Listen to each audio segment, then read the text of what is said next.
Cinchona Tree by Shar Brisby. Table of content. Number 1. Introduction. Number 2. Why should we invest in cinchona?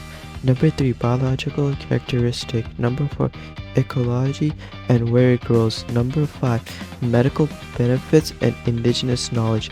Number 6. Dangers and why cinchona needs protection. Number 1. Introduction.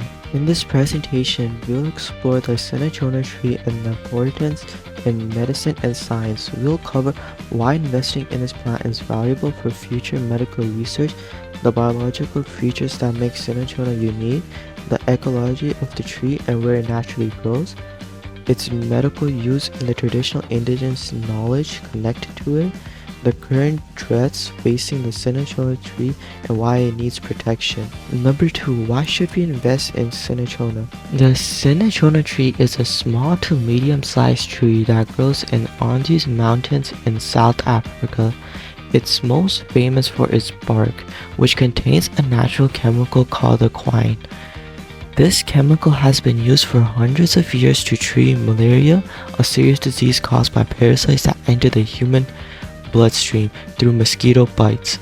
Even today, with drug-resistant malaria spreading, scientists are returning to this tree to look for new ways to treat it and other illnesses.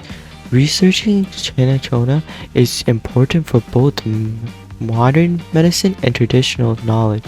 Indigenous groups in South America have used it for centuries to treat fevers and illnesses. Studying the tree helps scientists develop new medicines while also exploring and learning and respecting from indigenous cultures. Investing in this plant can help the science lab create life-saving treatments, improve global health, and support the protection of the rainforest. Number 3. Biological characteristics. This microscope image shows not fully developed plant cells from Cinchona tree with visible cell walls and nuclei stained to highlight activity inside the cells. The Cinchona tree has clusters of small pink tube-shaped flowers and broad green leaves, with help in identifying the plant in nature. The bark of the Cinchona tree contains a natural chemical called quine, which is used to treat malaria. Scientists have also made medicines like chloroquine and meloquine from it. Ecology and where it grows. The Cinchona tree grows best in cloud forests, which are forests high up in the mountains that are cool, wet, and often covered in mist. These trees grow at a height of around 1,000 to 3,000 meters above sea level. The countries where you'll find them include Peru, Colombia, Ecuador, and Bolivia. Cinchona is part of a large plant family and is related to many useful plants. It has evolved to survive in mountain environment with lots of rain and cooler temperatures. Because of these special growing conditions, the tree supports many biodiverse species, meaning it's part of a healthy and rich ecosystem. Medical benefits and indigenous knowledge. The most famous chemical in cinchona bark is quinine. It helps stop the malaria parasites from growing inside red blood cells, which makes it an effective medicine. But researchers have also found other chemicals in the bark like cinchonidine and quinidine, which could help treat other problems like inflammation, irregular heartbeats, and even virus symptoms.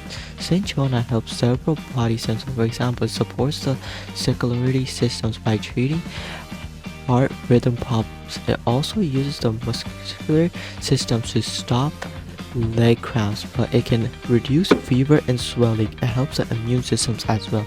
Indigenous people in the Andes have used cinchona barks for hundreds of years as a tea to treat chills, fevers, and infections. When Spanish explorers arrived, they learned about the bark and brought it back to Europe. Because of this, cinchona became as a Jesuit powder and was one of the most first plant medicines to be used worldwide. Dangers and why cinchona needs protections. Over time, cinchona trees have been over-harvested. People collected too much bark without giving the trees time to regrow, which almost caused them to disappear from the wild. Today they face other threats like deforestation, cutting down forests for mining or farming, and climate change, which changes the cloud forest environment that trees depends on. Another problem is biopiracy, which is when companies or scientists take plants and traditional knowledge from indigenous communities without giving them credit or payment.